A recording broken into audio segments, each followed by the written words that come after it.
عقائد میں ان حضرات کی بات کو لیتے ہیں، ابوالحسن اشعری اور ابو منصور ماتریدی، اور مسائل میں حضرت امام اعظم ابو حنیفہ رحمۃ اللہ علیہ کی بات کو لیتے ہیں۔ بعض حضرات آپ پر اشکال کریں گے کہ کیا امام ابو حنیفہ رحمۃ اللہ علیہ عقائد نہیں جانتے تھے؟ کہ آپ عقائد میں ان کی تقلید چھوڑ کر آپ ان کی طرف گئے ہو؟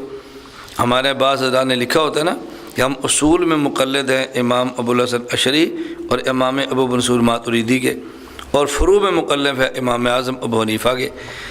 اس پر غیر مقلدین بہت شور ڈالتے ہیں کہ حنفی اصول میں مقلد نہیں ہے، فروع میں مقلد ہیں، تو کیا ان کے امام کو اصول نہیں آتے تھے؟ یہ بات اچھی طرح ذہن نشین فرما لیں۔ ان کے تقلید کا مطلب کیا ہے؟ ہم عقائد میں تو وہی عقائد ہے جو ہمارے اہل سنت والجماعت کے ہیں۔ الفقہ الاکبر عقائد میں امام حنیفہ رحمۃ اللہ کتاب موجود ہے۔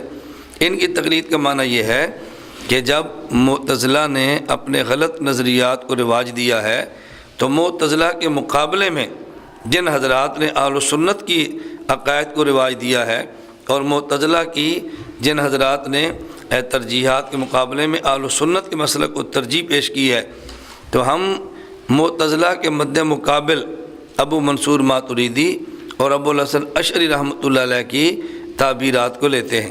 یہ معنی ہرگز نہیں ہے کہ ہم امام ابو حنیفہ کے مد مقابل ان کو لیتے ہیں۔ یہ بالکل ایسی ہے کہ جیسے ہم دیوبندی ہیں، تو لوگ پوچھے جب تم دیوبندی ہو، امام حنیفہ کے مقلد ہو کر تمہیں دیوبند کی تقلید کیا ضرورت پیش آئی ہے؟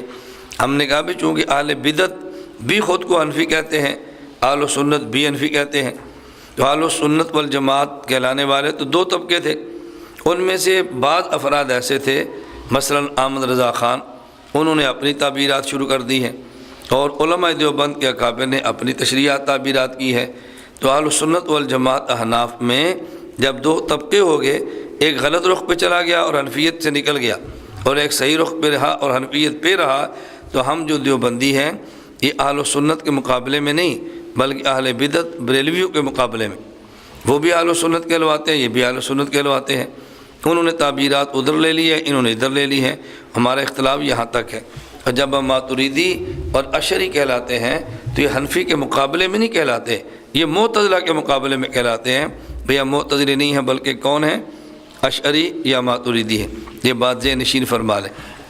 اور دوسرا ایک اور سوال بھی ذہن میں رکھ لیں، ممکن ہے بعض حضرات آپ سے کہیں یا کوئی سوال کر دے، جیسے المحند میں ہے، ہمارے بعض کتب میں لکھا ہے کہ ہم اصول اور فروع میں امام اعظم حنیفہ کے مقلد ہیں، اور ادھر آپ کہتے ہیں کہ اصول میں ان کے مقلد ہیں ابوالحسن اشعری اور ماتریدی کے، اور فروع میں مقلد امام اعظم حنیفہ کے۔ تو یہ دو باتیں الگ الگ ہیں، الگ الگ نہیں ہیں۔ جب ہم نے کہا اصول اور فروع دونوں میں امام اعظم ابو حنیفہ کے مقلد ہیں، اس وقت مراد ہوتا ہے وہ اصول جن سے مسائل کا استنباط ہوتا ہے، اور وہ مسائل جو ہم نے استنباط کیے ہیں وہاں اصول سے مراد عقائد نہیں ہوتے، وہاں اصول سے مراد قواعد کلیہ ہوتے ہیں، اور فروع سے مراد مسائل شرعیہ ہوتے ہیں۔ ہم امام اعظم ابو حنیفہ کے مقلد ہیں اصول اور فروع میں، یعنی قواعد کلیہ جو مستنبط اور مستخرج ہیں، اور اصول مسائل شرعیہ اور فرعیہ جو مستنبط اور مستخرج ہیں، اس کا معنی عقائد نہیں ہوتا۔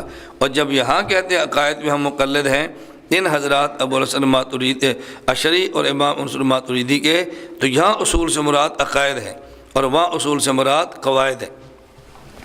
اب بات سمجھ آ گئی ہے؟ یہاں اصول سے مراد عقائد، اور وہاں جب ہم کہتے ہیں اصول و فروع میں امام صاحب کے مقلد ہیں تو وہاں اصول سے مراد قواعد ہے، اس لیے وہاں قواعد کو اصول کہا اور یہ ہم نے عقائد کو اصول کہا ہے۔ تو دونوں میں کوئی فرق نہیں ہے بلکہ دونوں باتیں ٹھیک ہیں۔